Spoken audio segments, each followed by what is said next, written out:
Hi friends मु रुजालेन बसंती आपण मानक मो यूट्यूब चैनल ब्यूटी टिप्स को स्वागत जनाऊँगी।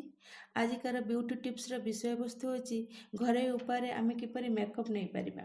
मेकअप सब स्त्री लोक मानकर आवश्यकता रही अछि। यह एक आर्टिफिशियल ब्यूटी फेस रे देता है। फेस को शाइनिंग एवं अट्रैक्टिव करिया पई आम मेकअप यूज करथाउ। ब्राइट मेकअप दिन टाइम पई करा जायता है। डार्क एंड शाइन मेकअप राति टाइम पई करा जायता है। ड्राई स्किन होइतिले मॉइस्चराइजर, ऑयल फेस होइतिले एस्ट्रोजेंट लगांतु। मेकअप रो फर्स्ट स्टेप होची क्लींजिंग। प्रथमे फेस को भल भाव रे क्लीनिंग कर नियंतु क्लींजिंग मिल्क द्वारा। यह लिक्विड फॉर्म रे आसी थाए। यह को कॉटन हेल्प रे फेस रे लगांतु। यह को अप्लाई करबा द्वारा फेस पूरा क्लीन हो जाय थाए। यह को मेकअप आरंभ रे एवं शेष रे मध्य रिमूव करिया पई व्यवहार कर जाय थाए।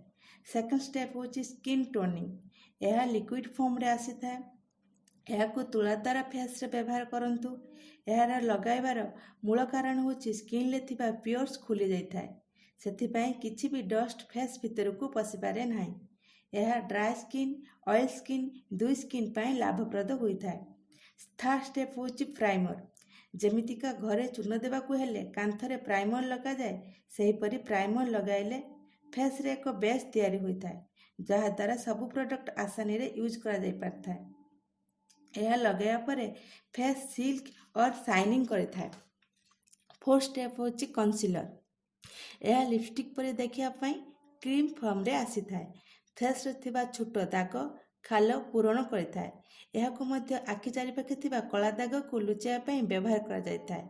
कंसीलर लगाइला परे फेस रे थिबा कोनोसी दाग जणा पड़े नाही। फिफ्थ स्टेप होची फाउंडेशन कंपैक्ट पाउडर। यह क्रीम बेस रे आसी थाए। मेकअप करिबा आगुरु पूरा फेस रे लगेबा को पड़े थाए। Light colour foundation light face पई, dark colour foundation dark face पई।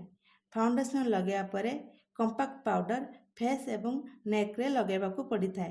कंपैक्ट पाउडर विभिन्न प्रकार कलर रे आसी थाए, व्हाइट, लाइट, पिंक। यह मेकअप को फ्रेश करे थाए।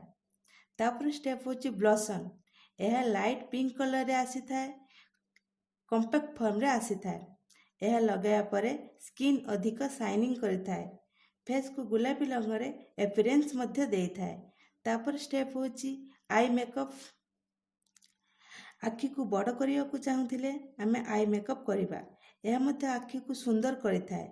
मेकअप सहायता रे आमे आखि को बड़ करि परिबा, छोटो मध्य करि परिबा। आखि रे काजल, eyeliner, eye shadow, mascara use करिबा। आईब्रो रे आईब्रो पेंसिल यूज करिबा। तापर स्टेप होची लिपस्टिक। यह वैरायटी कलर अवेलेबल होता है। फास्ट लिप रे लिप लाइनर व्यवहार करंतु। तापरे लिपस्टिक लगांतु। लिपस्टिक द्वारा लिप रे आर्टिफिशियल ग्लू आनी थाए। लास्ट स्टेप हैला फ्रेन केक। यह पाउडर फॉर्म रे आसी थाए। यह को कंपैक्ट पाउडर परी यूज करा जाय थाए।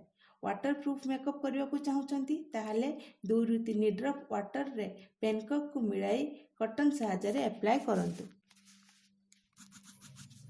आशा अच्छी फ्रेंड आपण मानकु मो वीडियो भल लगी थिबो। जदि आपण मानकु वीडियो पसंद आसिला ताहाले वीडियो को लाइक, शेयर, कमेंट करिवे। मो चैनल को सब्सक्राइब करिवे।